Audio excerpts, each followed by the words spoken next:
500 વર્ષની આતુરતાનો અંત આજે આવવા જઈ રહ્યો છે। આજની ઐતિહાસિક ઘડી જ્યારે પ્રભુ શ્રી રામ પોતાના ભવ્ય મહેલમાં બિરાજમાન થવા જઈ રહ્યા છે।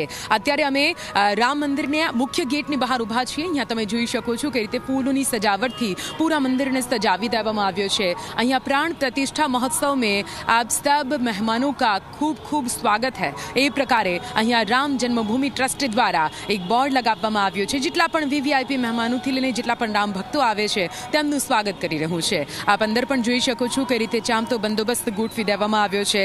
વીવીઆઈપી મહેમાનો સિવાય કોઈને અંદર એન્ટ્રી નથી આપવામાં આવી રહી।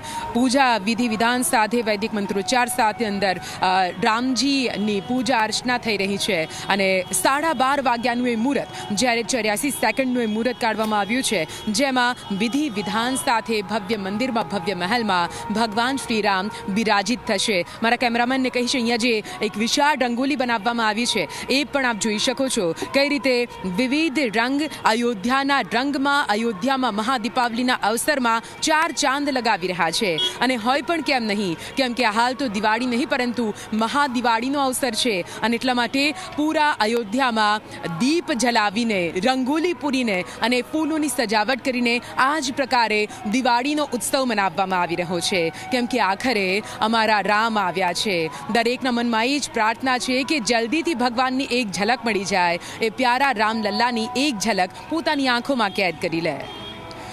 કેમેરામેન વિજય ખટીક સાથે નિધિ પટેલ, ઝી 24 કલાક, અયોધ્યા। મેરે રામ આએંગે 500 વર્ષની આતુરતાનો અંત આજે આવવા જઈ રહ્યો છે। આજની ઐતિહાસિક ઘડી જ્યારે પ્રભુ શ્રી રામ પોતાના ભવ્ય મહેલમાં બિરાજમાન થવા જઈ રહ્યા છે। અત્યારે અમે રામ મંદિરના મુખ્ય ગેટની બહાર ઊભા છીએ। અહીંયા તમે જોઈ શકો છો કે રીતે ફૂલોની સજાવટથી પૂરા મંદિરને સજાવી દેવામાં આવ્યો છે। અહીંયા प्राण प्रतिष्ठा महोत्सव में आप सब मेहमानों का खूब खूब स्वागत है। એ પ્રકારે અહીંયા રામ જન્મભૂમિ ટ્રસ્ટ દ્વારા એક બોર્ડ લગાવવામાં આવ્યો છે। જેટલા પણ વીવીઆઈપી મહેમાનોથી લઈને જેટલા પણ રામ ભક્તો આવે છે તેમનું સ્વાગત કરી રહ્યું છે। આપ અંદર પણ જોઈ શકો છો કે રીતે ચાંપતો બંદોબસ્ત ગોઠવી દેવામાં આવ્યો છે। વીવીઆઈપી મહેમાનો સિવાય કોઈને અંદર એન્ટ્રી નથી આપવામાં આવી રહી। પૂજા વિધિ વિધાન સાથે વૈદિક મંત્રોચ્ચાર સાથે અંદર રામજીની પૂજા અર્ચના થઈ રહી છે અને 12:30 વાગ્યાનું એ મુહૂર્ત જ્યારે 84 સેકન્ડનું એ મુહૂર્ત કાઢવામાં આવ્યું છે, જેમાં વિધિ વિધાન સાથે ભવ્ય મંદિરમાં ભવ્ય મહેલમાં ભગવાન શ્રી રામ બિરાજિત થશે। મારા કેમેરામેનને કહીશ અહીંયા જે એક વિશાળ રંગોલી બનાવવામાં આવી છે એ પણ આપ જોઈ શકો છો કઈ રીતે વિવિધ રંગ અયોધ્યાના રંગમાં અયોધ્યામાં મહાદીપાવલીના અવસરમાં 4 ચાંદ લગાવી રહ્યા છે। અને હોય પણ કેમ નહીં, કેમ કે હાલ તો દિવાળી નહીં પરંતુ મહાદિવાળીનો અવસર છે અને એટલા માટે પૂરા અયોધ્યામાં દીપ જલાવીને રંગોલી પૂરીને અને ફૂલોની સજાવટ કરીને આ જ પ્રકારે દિવાળીનો ઉત્સવ મનાવવામાં આવી રહ્યો છે। કેમ કે આખરે અમારા રામ આવ્યા છે।